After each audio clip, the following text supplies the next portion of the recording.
이제 좀 다른 주제로 넘어가겠습니다. 지금 또 세간의 화제인 윤석열 전 검찰총장이 사퇴를 하면서 사실 선거 지형에도 많이 영향을 미치고 있는데요. 사퇴하자마자 지지율이 1위로 수직 상승을 했고 또 정계 진출이 바람직하다는 여론이 48%로 상당히 높습니다. 이런 걸 보면은 지금 정권 심판 여론이 굉장히 강하다고 볼 수 있는데요. 우선 여쭤보고 싶은 건 이런 상황에서 민주당 후보가 서울시장이 돼야 하는 이유를 뭐라고 말씀하시겠습니까? 먼저 윤석열 총장 이야기를 꺼내셨으니까 저도 거기에 대해서 한마디 말씀을 드리도록 하겠습니다. 이 윤석열 총장하고는 국정원 수사 당시부터 저하고 제가 그 당시에 법사위원장을 했었기 때문에 뭐 이렇게 간간히 뭐 일이 있을 때마다 연락을 해왔던 그런 일입니다. 그런데 저는 이 윤석열 총장이 어떤 그 대변되는 이러한 그 뭐 지지율의 그 등락이라고 할까요? 이것은 좀 더 지켜봐야 되는 건 아닌가 이런 생각을 하고요. 이런 상황에서 서울시장이 민주당이 돼야 되는 그 이유에 관해서 질문을 하셨는데 지금 서울은 매우 중요한 지점에 와 있습니다. 지난 그 코로나19라는 어려운 상황 속에서도 서울이 글로벌 혁신도시 1위를 기록할 수 있었던 그 저력에는 서울이 디지털 인프라가 그 어느 다른 수도보다도 잘 깔려 있기 때문에 혁신도시가 된 것입니다. 그래서 이 디지털 인프라와 관련된 부분을 설명을 좀 더 드리면 대한민국이 코로나19라는 어떤 그런 역경 속에서도 OECD의 경제성장률 1위를 극복하게 된 원인을 저희가 찾아보니까 첫째, 김대중 대통령 시절에 전국적으로 초고속 인터넷망을 깐 것이 가장 중요한 이유였습니다. 독일이나 프랑스, 그러니까 인구 5천만 명 이상 된 나라에서 이렇게 전국적으로 초고속 인터넷망을 깔려 있는 나라가 없었고요. 독일이나 프랑스도 이 점은 한국을 굉장히 부러워하는 지점입니다. 그 다음에 두 번째는 그 노무현 정부 시절에 했던 전자정부, 그러니까 행정력, 디지털 행정력이 뒷받침이 됐기 때문인데요. 이러한 것들을 과연 누가 지속적으로 이어갈 수 있겠느냐 하는 그런 그 좀 큰 그림의 이유가 있고요. 또 두 번째는 이번 서울시장은 코로나19를 빨리 종식시키고 시민들에게 일상으로 회복을 시켜드리는 그 임무가 저는 굉장히 중요하다라고 생각합니다. 그래서 코로나 종식을 빨리 시키기 위해서는 정부와 서울시와의 협력 관계가 매우 중요하고요. 특히 이제 이런 그 백신 접종과 관련된 그 의료 전달 체계의 시스템 문제와 관련해서도 최근에 일본과 한국을 비교해 보시면 알겠지만 일본은 현재 그 우리보다 백신 접종이 빨랐음에도 불구하고 7만 명밖에 그 마치질 못했는데 한국의 경우에는 지금 44만 명, 40만 명을 지금 넘어서고 있습니다. 그러면 이 원인이 어디에 있느냐? 첫 번째는 그 정부가 가지고 있는 디지털 통계입니다. 그러니까 그 전 국민 건강보험부터 시작한 그런 어떤 디지털 통계. 그리고 두 번째는 긴급 승인 절차를 간소화한 거. 그리고 세 번째는 제가 중소벤처기업부 장관으로 있었을 때 그 K 백신 쥐어짜는 주사기를 대량 생산할 수 있도록 그 키트를 만들었던 거. 이런 것들이 지금 영향력을 미치고 있는 것이거든요. 그렇기 때문에 이러한 것들을 이어가면서 코로나 종식을 하루라도 빨리 시킬 수 있는 그러한 그 서울시장이 저는 필요하고 그렇기 때문에 지금부터의 이 1년이 굉장히 서울로서는 중요한 시기이다라고 생각을 하고 있습니다. 특히 이제 지금부터의 이 1년은 코로나19 이후에 서울의 미래를 준비해야 되는 시간이고 이 1년이 만약에 정쟁의 대상이 서울이 된다면 그것은 후퇴와 파괴를 낳을 것이다. 이렇게 말씀드릴 수 있겠습니다. 그러면 디지털 마인드와 코로나 극복의 DNA는 민주당만 갖고 있다는 말씀이신가요? 디지털 마인드와 코로나 극복의 DNA를 가장 많이 가지고 있는 후보가 누구인가 이런 설명입니다. 네. 네, 관련해서 이 선거에 미칠 영향을 좀 더 여쭤보겠습니다. 박 후보께서 일전에 그 윤 전 총장 사태가 재보궐 선거에 별 좋지 않다라는 말씀을 하신 적도 있고, 또는 서울시장 선거에 별 영향이 없을 것이다 이런 말씀을 사실 하신 적도 있어요. 근데 이번 재보궐 선거 또 그 이후에 내년도 대선까지 사실 영향이 없지 않겠죠. 어떻게 보시는지 좀 말씀을 해주실 수 있을까요? 윤석열 총장의 사태가, 존재 이번 자체가 이번 선거와 대선에 영향이 있겠느냐 네. 그 질문이시죠? 네. 저는 지금까지 이런 윤석열 총장과 관련된 뭐 예를 들어서 뭐 어떻게 한다더라라는 것은 다 소설이다라고 전해 들었습니다. 네. 그리고 제가 실제로 확인하기도 했고요. 그렇기 때문에 이번 서울시장 선거까지는 무슨 이런 가정적인 이야기는 나올 수 있겠지만 그것이 어떤 직접적인 원인이 될 거다라고는 생각하지 않고 있습니다. 네. 이후에 대선에서는 그것은 조금 더 지켜봐야 될 것 같습니다. 네. 윤석열 전 총장 얘기가 나왔으니까 윤 전 총장이 사퇴하기 직전에 마지막 일정이 그 대구를 방문해서 대구가 마음의 고향이다 뭐 이런 식의 발언을 했습니다. 거기가 이제 국민의힘의 지지세가 강한 곳이라서 이런 거를 보고 민주당 쪽에서는 정치검사의 마지막 퇴장이다 뭐 이런 식의 혹평을 했습니다. 우리 박 후보께서도 이런 평가에 동의하시는지 어떻게 보시는지 좀 여쭙고 싶습니다. 저는 서울시장과 윤석열 총장과는 직접적인 관계는 그렇게 많지 않다고 해서 그동안의 발언을 자제해 왔습니다. 다만 제가 여기서 말씀드릴 수 있는 것은 윤석열 총장이 국정원 농단 사태로 그 굉장히 힘들어졌을 때 대구로 발령이 나서 귀향 간 적은 있죠. 박근혜 정권 시절에. 네. 예, 문재인 대통령이 2019년 6월 17일 검사로 재직하는 동안 부정부패를 척결해 왔고 권력의 외압에 흔들리지 않는 강직함을 보여줬다면서 그 야당 반대에도 불구하고 윤 총장을 검찰총장으로 임명했는데요.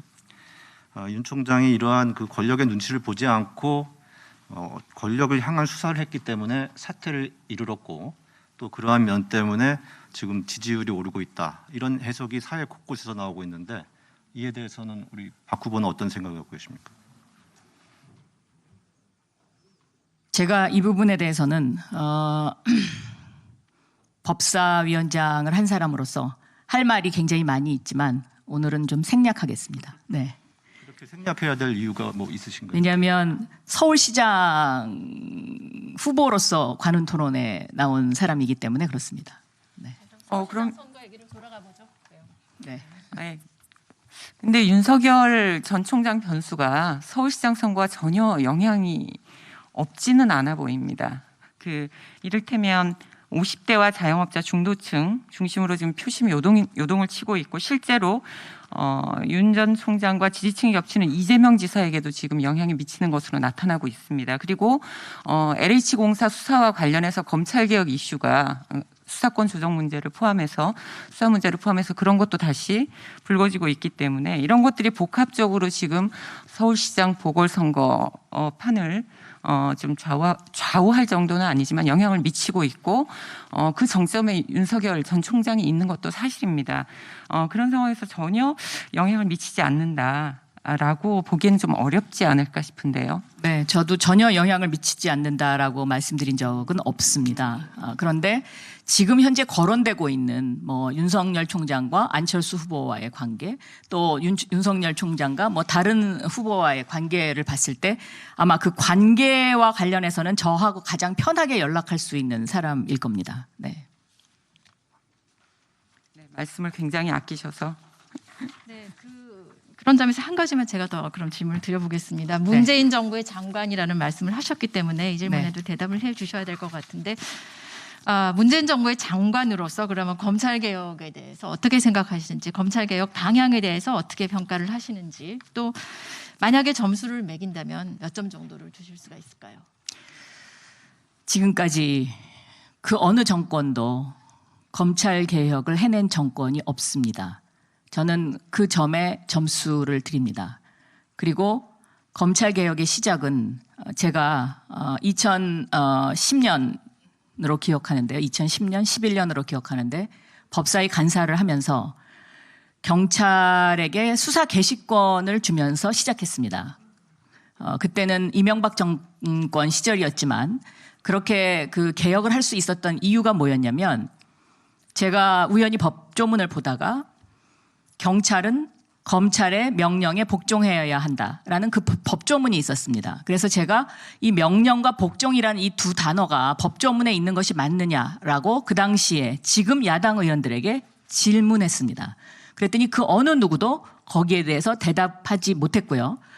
그거는 일제시대 때부터 내려오던 것입니다.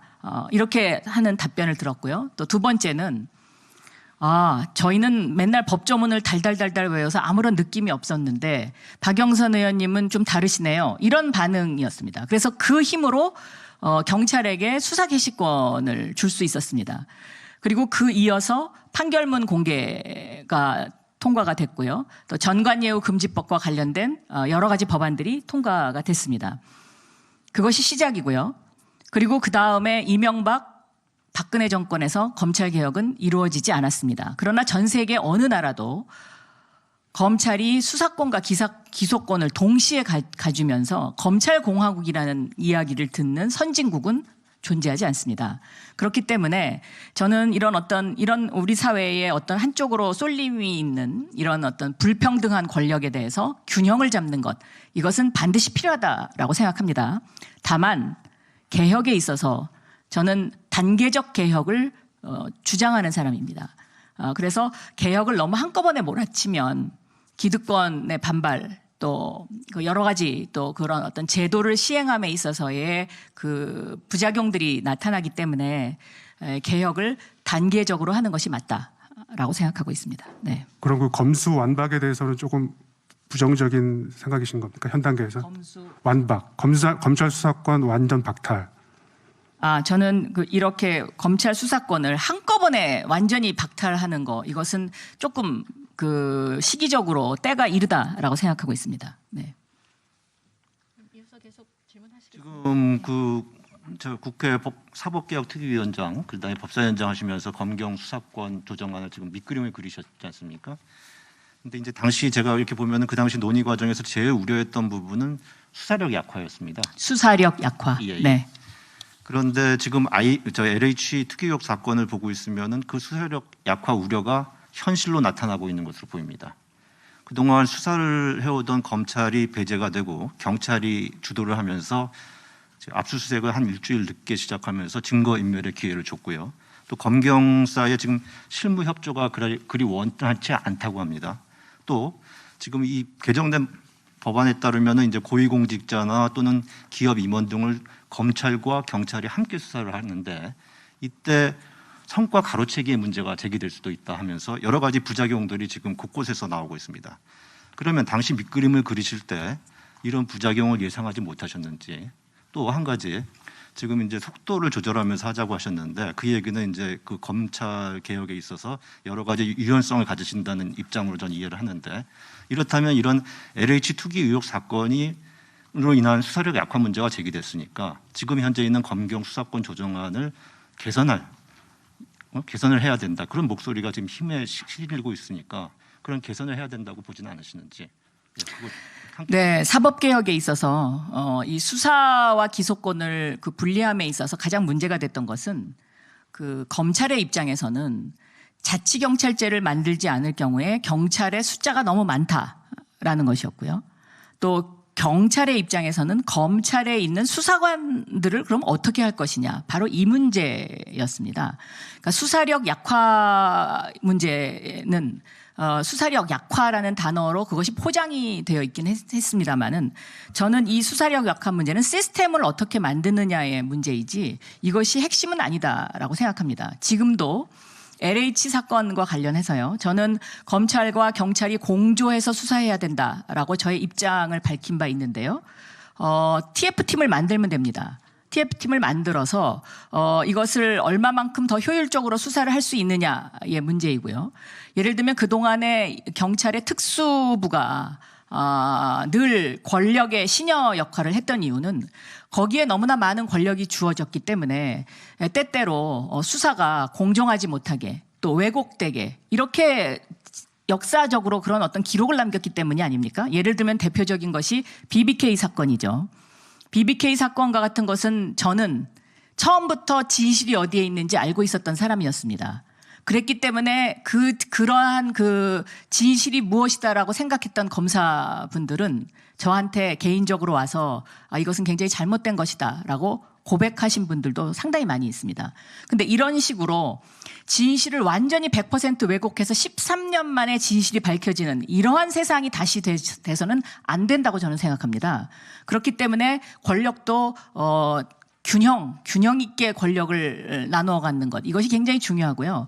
검경 수사권 조정이라는 것은 바로 그러한 권력의 균형점을 어디다 찍을 것이냐 그것에 문제 있다 이렇게 보고 있습니다. 네. 이번 LH 투기 의혹 사건의 이제 핵심 국민의 입장에서 봤을 때는 제대로 수사하는 게 아니겠습니까?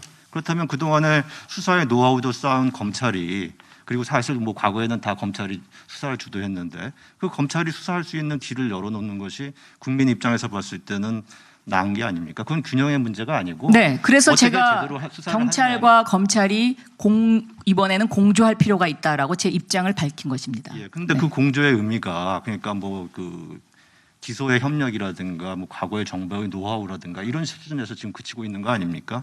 그래서 국민들이 그거에 대해서 우려하는 거 아니겠습니까? 그러니까 공조의 그 내용의 문제 아니겠습니까? 저는 만약에요. 검찰이 지금까지 정의롭게 수사하고 당당한 입장이었다면 저는 공개적으로 우리가 이번 LH 사건은 이러이러한 우리가 역할을 이렇게 하겠습니다라고 말할 수 있어야 한다고 생각합니다. 그런데 지금 그 어느 누구도 그런 얘기 못하지 않습니까? 그 의미가 어떤 말씀이신지. 예를 들어서요. 예를 들면 검찰에 지금 총장이 그만뒀으니까요. 검찰 차장이라도 얼마든지 저는 건의할 수 있다고 생각합니다. 우리가 이 부분을 이렇게 더 공정하게 수사하겠습니다. 그런데 그런 얘기 못하고 지금 뒤에 숨어 있지 않습니까?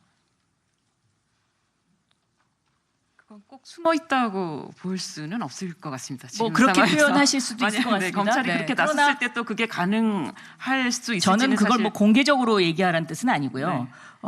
정부 내에서 얼마든지 저는 이제 그런 이야기를 하면서 이 균형점을 찾아갈 수 있다고 생각하고 그리고 검찰도 그렇고 경찰도 그렇고 다 국민을 위해서 시민을 위해서 존재하는 것이지 자신들의 조직을 위해서 존재하는 그러한 기관은 아니다라고 저는 생각하고 있거든요.